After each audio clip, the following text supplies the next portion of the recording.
إلا وأنتم مسلمون. يا أيها الذين آمنوا كتب عليكم الصيام كما كتب على الذين من قبلكم لعلكم تتقون. وقال تعالى: شهر رمضان الذي أنزل فيه القرآن هدى للناس وبينات من الهدى والفرقان. وقال النبي صلى الله عليه وسلم: من سلم له رمضان سلمت له السنة. وقال عليه الصلاة والسلام: رب صائم ليس له من صيامه إلا الجوع ورب قائم ليس له من قيامه إلا السهر. صدق الله العظيم وصدق رسوله النبي الكريم. اللہ تبارک و تعالی نے رمضان مبارک کا مقدس پاکیزہ مہینہ عطا فرمایا، جس مہینے کے اندر اللہ کی رحمتوں کا نزول ہوتا ہے. اللہ کی رحمتیں بارش کی طرح نازل ہوتی ہیں.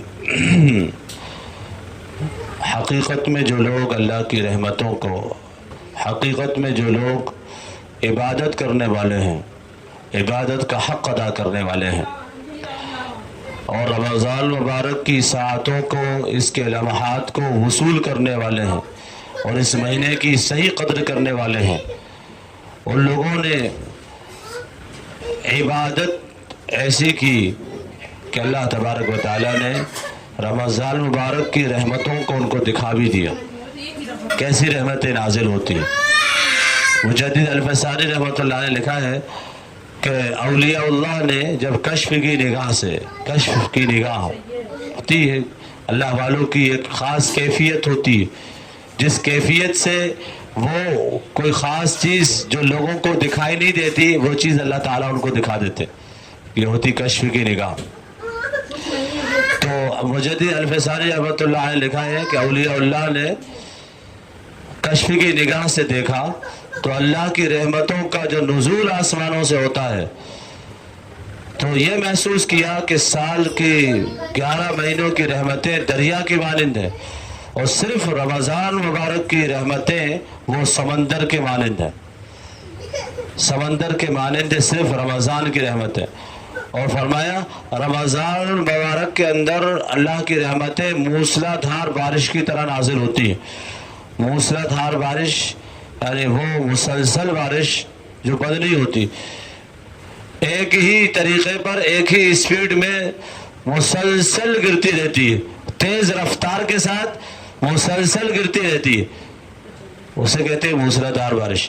اللہ تعالیٰ کی رحمتیں رمضان کے اندر جو نازل ہوتی ہیں، بزرگان دین نے جب اس کو دیکھا تو یوں فرمایا کہ موسلا دھار بارش کی طرح رحمتیں اللہ کی طرف سے نازل ہوتی، اور ہر وقت ہر آن ہوتی، کوئی لیمٹ نہیں ہوتی. شب قدر کی جو فضیلت بتلائی جاتی ہے، اس کے اندر بھی اس کا وقت بتلایا جاتا ہے. غروب آفتاب سے لے کر صبح صادق تک.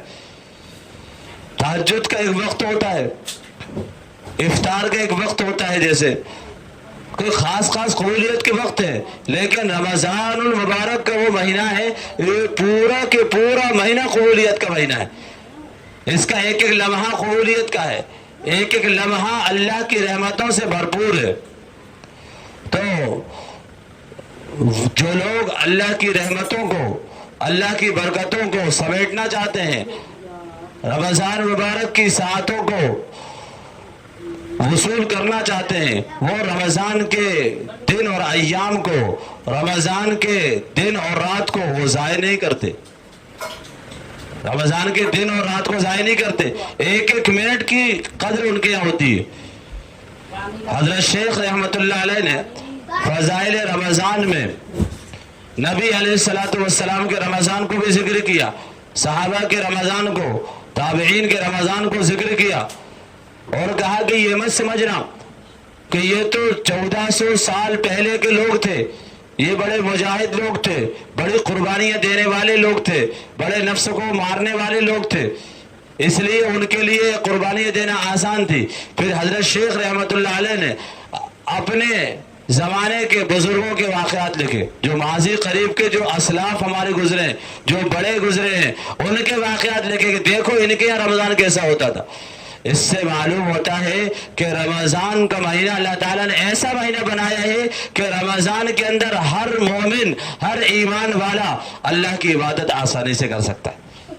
اللہ کی طرف سے رحمتوں کا مہینہ ہے، پھر یہ ہمارے لیے زحمت نہیں بنتا، ہمارے لیے مشکل نہیں بن سکتا۔ یہ مشکل تو نہ کرنے کی وجہ سے ہو رہا ہے، تو ہی نہ چاہے تو بہانے ہزار ہیں، اور کرنے والے کے لیے سب کچھ آسان ہے۔ حضرت شیخ رحمت اللہ علیہ نے اپنے اکابر، اپنے شیوخ کے بارے میں لکھا ہے کہ ان کے یہاں دن اور رات، رمضان کا مہینہ قرآن کا مہینہ ہوتا تھا، وہ لوگ قرآن کی تلاوت کرتے تھے، کثرت سے تلاوت کرتے تھے، اور جو وقت بچتا تھا وہ مراقبے کے اندر، ذکر و اذکار کے اندر، نوافل کے اندر، دعاؤں کے اندر گزارتے تھے۔ لیکن زیادہ جو معمول تھا رمضان کو لے کر وہ قرآن پاک کی تلاوت کے ساتھ مشغولی تھی۔ اس لیے حضرت مجدد الفسانی رحمۃ اللہ علیہ سے کسی نے پوچھا کہ رمضان کی اسپیشل عبادت کیا ہے، رمضان کی خاص عبادت کیا ہے؟ فرمایا قرآن پاک کی تلاوت۔ قرآن پاک کی تلاوت رمضان کی خاص عبادت ہے۔ روزہ تو فرض ہے، روزہ تو فرض ہے، لیکن اس کے علاوہ کوئی اسپیشل عبادت، جیسے بھوپال کے اندر اسپیشل افطاری، اسپیشل جو ہے ہر جگہ کوئی نہ کوئی اسپیشل چیز ہوتی ہے، ہر علاقے کی ہوتی ہے۔ ابھی چلے جاؤ بھوپال کے اندر اسپیشل لختی ملتی ہے، کہیں شیرماہ ملتی ہے۔ ارے عبادت ڈھونڈے ہم، رمضان کے اندر اسپیشل عبادت کیا ہے وہ نہیں ڈھونڈتے۔ افطاری اسپیشل، سحری اسپیشل، کون سے ریسٹورینٹ میں اسپیشل سحری ہوگی وہی آنا، ریسٹورینٹ میں اسپیشل وہی سحری کرنے جا رہا ہے۔ ابھی میں بتاؤں گا کیا کیا ریسٹورینٹ کا حال چل رہا ہے۔ تو وہ اسپیشل عبادت، فرمایا رمضان کی اسپیشل عبادت اور رمضان کی خاص عبادت وہ قرآن پاک کی تلاوت ہے، خوب تلاوت کی جائے۔ تو اکابر کے یہاں قرآن پاک کی تلاوت ہوتی۔ حضرت نے لکھا ہے اپنے ایک شیخ کے بارے میں کہ وہ تو رمضان کے اندر بات ہی نہیں کرتے تھے، صرف قرآن پڑھتے تھے، اللہ کو یاد کرتے تھے اور عبادت کے اندر مشغول رہتے تھے، بات بھی نہیں کرتے تھے۔ صرف بعض مخصوص خدام کو اتنی اجازت ہوتی تھی کہ تراویح کے بعد آپ چائے، ایک دو فنجان چائے یعنی ایک دو پیالی چائے نوش فرماتے تھے۔ اتنی دیر میں کوئی خاص خدام ہوتے تھے، کوئی مرید ہوتے تھے، وہ آ کے ان کو کوئی مسئلہ پوچھنا ہوتا تھا، وہ اتنی دیر بات کر لیتے تھے، بس حضرت اتنی بات فرماتے تھے، ورنہ رمضان کے اندر بات ہی بند تھی، بات ہی نہیں کرتے تھے۔ اوہو، سارے دوست بچھڑے ہوئے پورے سال کے، سارے یار بچھڑے ہوئے پورے سال کے، وہ رمضان کے اندر جمع ہو جائیں گے، ہو جاتے ہیں نا۔ ہاں، اب مل گئے پرانے دوست، اب کہاں سے ہم قرآن سے دوستی کریں گے، کہاں اللہ کے ذکر سے دوستی کریں گے، کہاں ہم اللہ سے باتیں کرنے کا ٹائم ملے گا؟ پورے سال میں تو دوست ملے ہیں، اپنے اپنے کام پہ رہتے ہیں۔ انہوں نے بھی وقت فارغ کیا رمضان کے لیے، ہم نے بھی وقت فارغ کیا رمضان کے لیے، اور یہ ہے اور ہم ہے، پوری رات ہے۔ یہ ہمارے یہاں کے رمضان ہوتے ہیں۔ اس لیے میں نے ایک حدیث پڑھی، نبی علیہ الصلوۃ والسلام نے فرمایا رب صائم لیس له من صیامه الا السحر الا الجوع، بہت سے روزے دار ایسے ہیں جن کو سوائے بھوکا پیاسا رہنے کے کچھ نہیں ملتا، سوائے بھوکا پیاسا رہنے کے کچھ بھی نہیں ملتا انہیں۔ وَرُبَّ قَائِمٍ لَيْسَ لَهُ مِنْ قِيَامِهِ إِلَّا السَّحْرُ، اور بہت سے شب بیدار ایسے ہیں جن کو سوائے رات بھر جاگنے کے کچھ نہیں ملتا، رات بھر جاگے لیکن سوا کو کیا لے کر آئے؟ کچھ نہیں، خالی ہاتھ آئے۔ کہاں گئے تھے بیٹا؟ کہیں نہیں۔ کیا لائے؟ کچھ نہیں۔ پوری رات کہاں تھے؟ گھر سے باہر تھے، لیکن لائے کچھ نہیں، وصول کچھ نہیں۔ بہت سے روزے دار ایسے ہیں جن کو سوائے بھوکا پیاسا رہنے کے کچھ نہیں ملتا۔ حضرت شیخ رحمت اللہ علیہ نے اس کی تشریح کی ہے اور لکھا ہے کہ وہ کون لوگ ہیں بیچارے جو بھوکا رہ رہے ہیں لیکن اس کے بعد بھی سوائے بھوکا رہنے کے، پیاسا رہنے کے ان کے ہاتھ کچھ بھی نہیں ہے، کچھ حاصل وصول نہیں ہو رہا انہیں۔ ایسے لوگ کون ہیں؟ فرمایا کہ وہ لوگ ہیں جو روزہ تو رکھتے ہیں لیکن روزے کی حفاظت نہیں کرتے، ممنوعات سے نہیں بچتے، جو چیزیں حرام ہیں ان سے نہیں بچتے، جو چیزیں پہلے سے حلال تھی رمضان کے روزے کے اندر وہ چیزیں حرام ہو جاتی ہیں، ان سے تو بچ گئے، لیکن جو چیزیں پہلے سے حرام تھی روزے کے اندر ان سے نہیں بچے جو پہلے سے حرام تھی، جو چیزیں پہلے سے حلال تھی اب روزے کے اندر حرام ہو گئی، جیسے کھانا پینا، اپنی نفسانی خواہشات کو پوری کرنا، یہ پہلے حلال تھا نا یہ، لیکن رمضان کے اندر روزے کی حالت میں یہ چیزیں حرام ہو گئی۔ روزہ کہتے ہی بھوکے پیاسا رہنے کا اور نفسانی خواہشات سے رکنے کا نام روزہ ہے۔ یہ چیزیں پہلے حرام تھی، حلال تھی، اب روزے کے اندر ان کو حرام کر لیا، ان سے تو ہم بچ گئے، لیکن جو چیزیں پہلے سے حرام تھی وہ چیزیں جو ابھی تک چلی آ رہی ان سے نہیں رکے ہم، جیسے جھوٹ بولنا، غیبت کرنا، دھوکہ دینا، چغل خوری کرنا، چوری کرنا، ڈنڈی مارنا، یہ سب پہلے سے حرام تھا۔ رمضان کے اندر ان چیزوں سے روزے کے اندر نہیں رکے، تو یہ وہی لوگ ہیں جو روزہ تو رکھتے ہیں اللہ کے لیے لیکن حرام کاموں سے نہیں رکتے، تو ان کا سوائے بھوکا پیاسا رہنے کے کچھ بھی نہیں ملتا، کچھ بھی نہیں ملتا۔ اس لیے رمضان کے اندر خاص طور سے ہمیں اپنی زبان کی بھی حفاظت کرنا، اپنی آنکھوں کی حفاظت کرنا، اپنے کانوں کی حفاظت کرنا، اپنے دل کی حفاظت کرنا، اپنے جسم کے تمام اعضاء کی حفاظت کرنا ہے۔ علماء نے لکھا ہے کہ روزہ صرف پیٹ کا نام روزہ نہیں ہے، روزہ صرف پیٹ کا نہیں ہوتا، روزہ آنکھ کا بھی ہوتا ہے، روزہ کان کا بھی ہوتا ہے، روزہ زبان کا بھی ہوتا ہے، روزہ ہاتھ پیروں کا بھی ہوتا ہے، روزہ پیٹ کا بھی ہوتا ہے۔ ہم لوگ صرف پیٹ کا نام روزہ رکھ رکھا ہم نے، صرف بھوکا پیاسا رہ لیا روزہ ہو گیا، نہیں بھائی آنکھوں کا بھی روزہ ہے، آنکھوں کا بھی روزہ ہے۔ پھر لکھا ہے آنکھوں کا روزہ کسے کہتے ہیں؟ آنکھوں کا روزہ یہ کہ ہم بد نگاہی سے بچ جائے، بد نظری سے بچ جائے، اس لیے کہ بد نظری حرام ہے۔ قل للمؤمنین یغضوا من ابصارہم، اور اسی طرح قل للمؤمنات یغضضن من ابصارہن، بد نظری کرنا مردوں کے لیے بھی حرام ہے اور عورتوں کے لیے بھی حرام ہے۔ عورت بھی نہیں کر سکتی بد نگاہی، اپنی نظروں کی حفاظت کرنا عورت کے لیے بھی ضروری ہے اور مرد کے لیے بھی ضروری ہے۔ بد نگاہی حرام ہے، اور روزہ آنکھوں کا یہ کہ ہم اپنی آنکھوں کی حفاظت کریں، غلط دیکھنے سے اپنے آنکھوں کو بچائیں، غیر محرم کی طرف دیکھنے سے بچائیں۔ اور فرمایا کہ جب اچانک نظر پڑ جائے، بھائی نظر تو پڑے گی، آنکھیں کہاں لے جاؤ گے، نظر تو پڑے گی۔ اب تو نظر اٹھاؤ تو وہی ہے، نظر جھکاؤ تو وہی، دائیں تو وہی، بائیں تو وہی، اب جائیں تو کہاں، جائیں تو کہاں؟ کسی آفس میں گھسے، دروازہ کھولتے ہی وہی، ہوٹل میں وہی، جہاں نظر گھوم رہی ہے بد نظری کے سامان موجود ہے، بچائیں تو کیسے بچائیں؟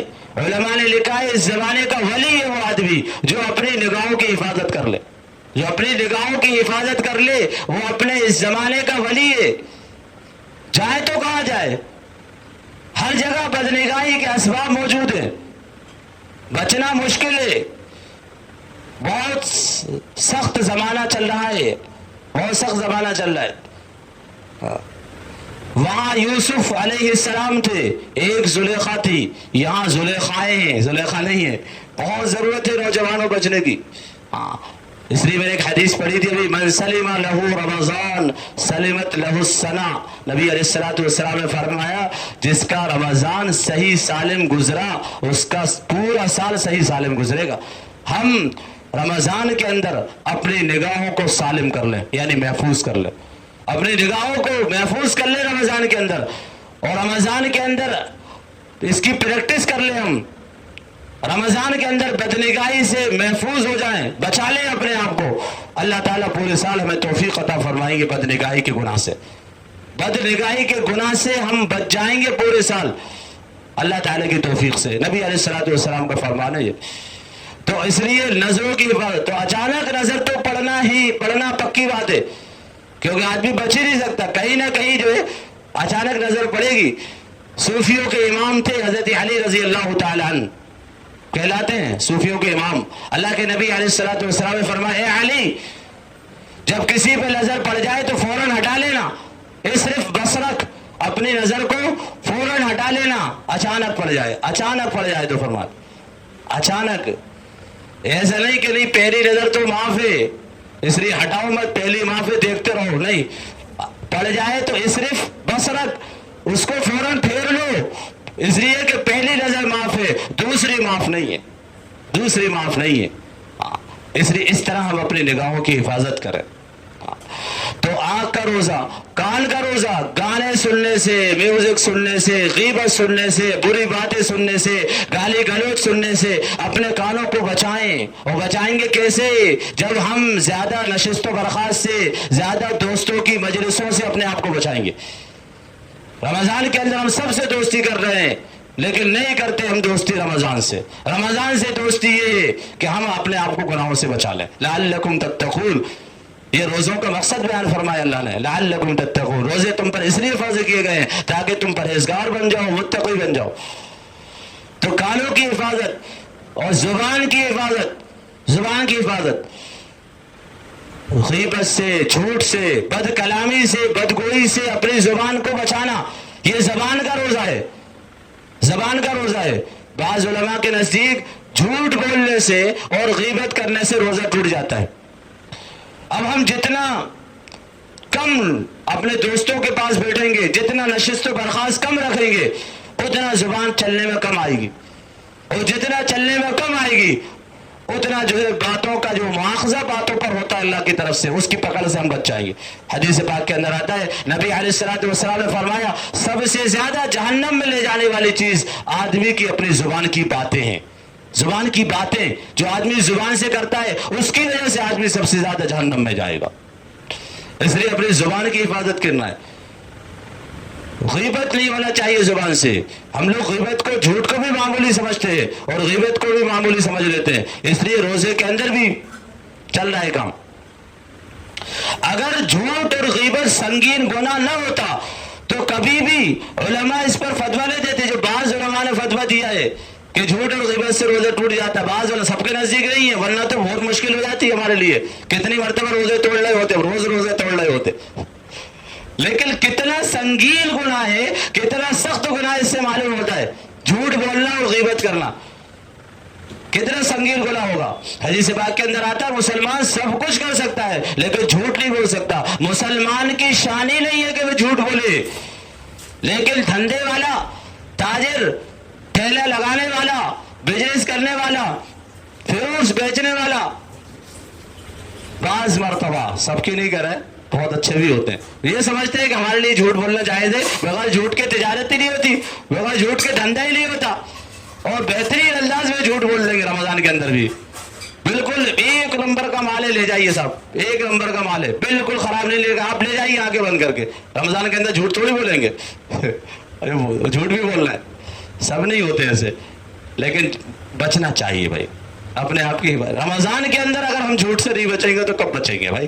ہمارا روزہ ہے، اس کا بھی روزہ ہوتا ہے، اس کا بھی روزہ ہے زبان کا۔ غیبت سے بھی بچے، غیبت کے بارے میں گزشتہ ہفتے میں نے بتایا تھا۔ اور دل کے خیالات، علماء نے لکھا ہے کہ اسی طرح دل کا بھی روزہ ہوتا ہے، دل کے اندر فاسد خیالات نہ آئیں، برے خیالات کو، دل کو، برے خیالات سے دل کو بچانا، گندی باتیں دل کے اندر نہ آئیں، غلط خیالات دل کے اندر نہ آئیں، اچھے اچھے خیالات دل کے اندر آئیں، تو یہ دل کا روزہ ہے۔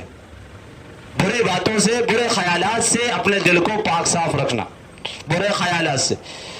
امت کی تعین اور ان سے متعلق دل کے اندر خیر خواہی اور غمخواری کا ہونا، یہ بھی دل کا تقویٰ ہے۔ اللہ کے نبی علیہ الصلوۃ والسلام نے فرمایا شہر المواسات، رمضان کا مہینہ غمخواری کا مہینہ ہے، رمضان کا مہینہ غمخواری کا مہینہ ہے۔ مسلمان، پوری امت مسلمہ، وہ کہیں کی رہنے والی ہو اور کوئی بھی فرد مومن کہیں کا رہنے والا ہو، اس کے تئیں ہمارے دل کے اندر اچھے جذبات ہونا چاہیے، خیر خواہی کے جذبات ہونا چاہیے، غم خواری ہمارے دل کے اندر ہونا چاہیے، اس لیے کہ رمضان غم خواری کا مہینہ ہے۔ پوری دنیا کے اندر جہاں جہاں بھی مسلمان بستے ہیں، سب کی خیر خواہی کے لیے ہم دعائیں بھی فرمائیں، اور ان کی غم خواری کا تقاضا یہ ہے کہ ہم راتوں میں، تنہائیوں میں، اپنی خاص دعاؤں میں ان کو یاد رکھیں۔ یہ ہے غم خواری، ان کی غم خواری۔ ہم سب جانتے ہیں کہ مسجد اقصیٰ کی حفاظت کے لیے جو مسلمان لڑ رہے ہیں، کہ ہم لوگ تو کیا ہے اٹھ جاتے ہیں دعا کرتے کرتے، شاید تذکرہ کرتے کرتے، پھر تذکرہ بھی چھوڑ دیتے ہیں، بہت سے ڈر سے چھوڑ دیتے ہیں، بہت سے مایوس ہو کے چھوڑ دیتے ہیں. لیکن وہ مایوس نہیں ہے، وہ تو آج تک لڑ رہے ہیں، ابھی تک لڑ رہے ہیں، اور حالات سدھرے نہیں ہیں، حالات پہلے سے بھی زیادہ خراب ہیں. ان کی قربانیاں پہلے سے بھی زیادہ بڑھ گئی ہیں، ان کی جانیں پہلے سے زیادہ فدا ہو چکی ہے راہ خدا میں. اور وہ پورے عالم اسلام سے صرف ایک درخواست کرتے ہیں. وہ یہ نہیں کہتے کہ آپ ہماری مدد کے لیے آ جاؤ، وہ جانتے ہیں ہم کتنے پھسپھسے ہیں، ہمارا ایمان کتنا کامل ہے. ہم موبائل واٹس ایپ پہ دیکھ کر اپنے ایمان کو تازہ کرتے ہیں، اور جیسے ہی واٹس ایپ بند ہوگا، موبائل بند ہوگا، ہمارا ایمان وہی ختم ہو جائے گا. ہمارے ایمان کتنے پھسپھسے، ہمارے اعمال کیسے ہیں، حالات کیسے ہیں، اور دنیا کے حالات کیسے ہیں انہیں معلوم ہے. صرف ایک درخواست کرتے ہیں کہ اے عالم اسلام کے لوگوں، صرف تم ہمارے لیے اس رمضان کے مہینے میں دعائیں کر دو. اپنے اپنے اعتبار سے ہم کچھ نہیں کر سکتے، ان کے لیے دعائیں تو کر سکتے، دعائیں کریں ان کے لیے. مسجد اقصیٰ کی حفاظت کے لیے دعائیں کرے، اللہ تعالیٰ مسجد اقصیٰ کو فتح یابی نصیب فرمائے، اور تمام مجاہدین اور مظلومین کی اللہ تعالیٰ مدد فرمائے، اپنی غیبی نصرتیں ان کے ساتھ شامل حال فرمائے. رمضان کے اس مقدس مہینے میں ان مبارک ساعات اور لمحات کے اندر ہم خصوصی دعاؤں میں ان کو ضرور یاد رکھیں. یہ ہے غمخواری. نبی علیہ الصلوۃ والسلام نے فرمایا یہ غمخواری کا مہینہ، یہ غمخواری کا مہینہ. تو ایک درخواست تو یہ ہے کہ ہم سب فلسطین کے لیے دعائیں فرمائیں، وہاں کے مجاہدین کے لیے دعائیں فرمائیں، اللہ کی طرف سے ان کی مدد و نصرت ہو اس کے لیے دعائیں فرمائیں. تو رمضان کے اندر میں کہہ رہا تھا ہر چیز کرو، تمام اعضاء و جوارح کا روزہ ہوتا ہے. تو رب صائم لیس له من صیامہ الا الجوع، بہت سے روزے دار ایسے ہیں جن کو سوائے بھوکا پیاسا رہنے کے کچھ بھی نہیں ملتا. اور اسی طرح فرمایا رب قائم فلیس له من قیامہ الا السحر، اور بہت سے شب بیدار ایسے ہیں جن کو سوائے جاگنے کے کچھ نہیں ملتا. جاگ رہے ہیں برابر، جاگنا صرف جاگنا عبادت نہیں ہے، جاگ کر عبادت کرنا، جاگ کر عبادت کی جائے، یہ ہے رات میں جاگنے کا مقصود. گزشتہ ہفتے بھی میں نے کہا تھا، لیکن پھر کہہ رہا ہوں اس لیے کہ ایک بیان میں بھی ختم نہیں ہوا، کچھ برابر جاری ہے سارے کام. بار بار کہتے رہو، بار بار سنتے رہو، اپنی ذمہ داری سمجھتے رہو.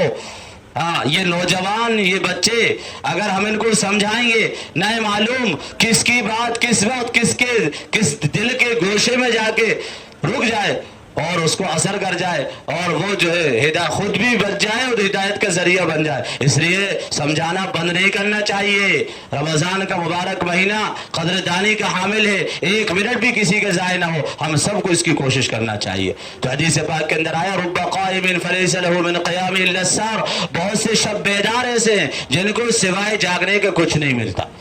تو رات میں جاگنا یہ کمال نہیں ہے، بلکہ رات میں جا کر اللہ کی عبادت کرنا، یہ رات جاگنے کا مقصود ہے. نبی علیہ الصلوۃ والسلام کے بارے میں آتا ہے آپ ختم رمضان تک بستر پہ تشریف نہیں لاتے تھے. تو کہاں جاتے تھے؟ ارے ہمارے اکابر صحابہ کہاں جاتے تھے؟ بستر پہ نہیں آتے تھے. کیا ہمارے طرح وہ نعوذ باللہ اللہ معاف فرمائے موبائل ٹاکیز گھومتے تھے، قاضی کیمپ پہ جاتے تھے، سڑکوں پہ گھومتے تھے، پٹیے توڑتے تھے، ریسٹورینٹ آج اس ریسٹورینٹ میں کل اس ریسٹورینٹ میں، کوئی ریسٹورینٹ نہیں ہونا چاہیے، وہیں جا کے سیر ہی کرنا ہمیں. کتنے نوجوان، ارے آپ لوگ سوچ رہے ہوں گے مجھ سے کہ یہ کہاں نئی نئی باتیں، نہیں یہ جو نوجوان سب سمجھ رہے ہیں، جو سمجھتے ہیں اس بات کو، کیونکہ وہ سمجھ رہے ہیں اس بات کو. کہاں گزر رہی ہیں راتیں، کیسے گزار رہا ہے راتیں، وہ کیا کرنا چاہیے رات کے اندر، کیا کر رہے ہیں رات کے اندر، کس طرح راتوں کو برباد کر رہے ہیں. کہیں ایسا نہ ہو کہ وہ رحمتوں کا مہینہ ہمارے لیے وبال جان بن جائے، جہاں اللہ کی رحمتیں بارش کی طرح برستی ہیں، جب اللہ کی پکڑ آتی ہے تو سخت پکڑ ہوتی ہے، وہاں پر پکڑ بھی سخت ہوتی ہے اللہ کی. تو کتنے شب بیدار ایسے ہیں جن کو سوائے جاگنے کا کچھ نہیں مل رہا. نبی علیہ الصلوۃ والسلام بھی جاگتے تھے، لیکن جاگ کر اللہ کی عبادت کرتے تھے، جاگ کر اللہ کی عبادت کرتے تھے. ہر چیز میں کثرت ہو جاتی تھی، یہاں تک کہ صدقہ و خیرات میں بھی نبی علیہ الصلوۃ والسلام رمضان کے اندر کثرت فرماتے تھے، ذکر و اذکار کے اندر کثرت فرماتے تھے. میں نے گزشتہ ہفتے بھی کہا تھا ذکر کی تعداد کو بڑھا دیں، ہم فضولیات سے بچ رہے، بور ہونے سے بچنا رہا ہے, ٹائم پاس نہیں ہو رہا, اور ٹائم پاس کو اور ہم نے جو مشغلہ بنایا ٹائم پاس کرنے کا وہ باتیں کرنے کو بنا دی ہے. اب باتوں میں جو ہے وہ غیبت بھی ہوتی ہے, کسی کا مذاق بھی ہوتا ہے, کسی کا تمسخر بھی ہوتا ہے. ضرورت کیا ہے ہمیں فالتو باتیں کرنے کی؟ ما یلفظ من قول الا لدیہ رقیب عتید. جو لفظ بھی ہم زبان سے نکال رہے, ہم نے مسجد سے باہر نکلے, گھر پہنچنے سے پہلے کوئی دوست مل گیا, ہم نے 15 منٹ آدھے گھنٹے باتیں کرنے میں اس سے یوں ہی نکال دیا, یوں ہی نکال دیتے, پتہ بھی نہیں لگتا. ادھر کی بات نکلی, ادھر کی بات نکلی, لیکن کبھی ہم نے سوچا کہ ہماری باتوں کا وزن کیا ہوتا ہے؟ ہماری باتیں ویسے ہی ہوتی ہے, جو چاہ بول دیا, جب چاہ بول دیا, جتنے چاہ بول دیا. اللہ قرآن کے اندر فرما رہا ہے ما یلفظ من قول الا لدیہ رقیب عتید. جو لفظ بھی آدمی زبان سے ادا کر رہا ہے, جو لفظ زبان سے باہر آ رہا ہے, منہ سے باہر نکل رہا ہے, فرمایا 2 فرشتے بیٹھے ہوئے ہیں جو فوراً اس تاک کے اندر رقیب عتید تاک لگائے بیٹھے ہیں. وہ تو میاں کچھ بولے اور میں لکھوں, یہ کچھ بولے اور میں لکھوں, تاک لگائے بیٹھے ہو. اور جیسے ہی آپ زبان سے, آپ کے منہ سے کوئی لفظ نکلتا ہے اور فوراً درج کرتے ما یلفظ من قول الا لدیہ رقیب عتید. اس لیے کہا جب بھی بولنا وقت پر بولنا, مدتوں سوچنا, مختصر بولنا. سمجھدار آدمی بولنے سے پہلے سوچتا ہے, سمجھدار آدمی بولنے سے پہلے سوچتا ہے کہ کیا بولنا ہے, اور بیوقوف آدمی بولنے کے بعد سوچتا ہے کہ میں نے کیا بول دیا. روزہ میں غصہ بہت آتا ہے, کہتے ہیں غصہ بہت آتا ہے, سر سب روزہ. اور اسی وجہ سے جو ہے ہم ایک دوسرے کو دیکھ رہے ہیں کہ غصہ بہت آتا ہے, اور یہ کہہ کر پردہ ڈال دیا جاتا ہے کہ روزہ ہے. ارے بھائی یہی تو پریکٹس کرنا ہے روزے کے اندر. غصے کو پینے والے بن جائیں, ہم اپنی زبان کی حفاظت کرنے والے بن جائیں. عجیب حالت ہوتی ہے روزے میں بندے کی, دل بھر بولتا نہیں ہے, جب بولتا ہے تو اتنا چھپتا ہوا بولتا ہے وہ کہ آدمی کہتا ہے کہ تو چپ ہی رہتا تو اچھا تھا, بولے ہی کہے گا تو, ایسا بولتا ہے آدمی. کم بولے, روزے کے اندر کم بولنے کی پریکٹس کرنا چاہیے. بہت تعریفیں آئی ہیں حدیث کے اندر, اور بہت تاکیدیں آئی ہیں کم بولنے کی, اور اس کی بہترین پریکٹس روزہ ہے, رمضان کا مہینہ ہے.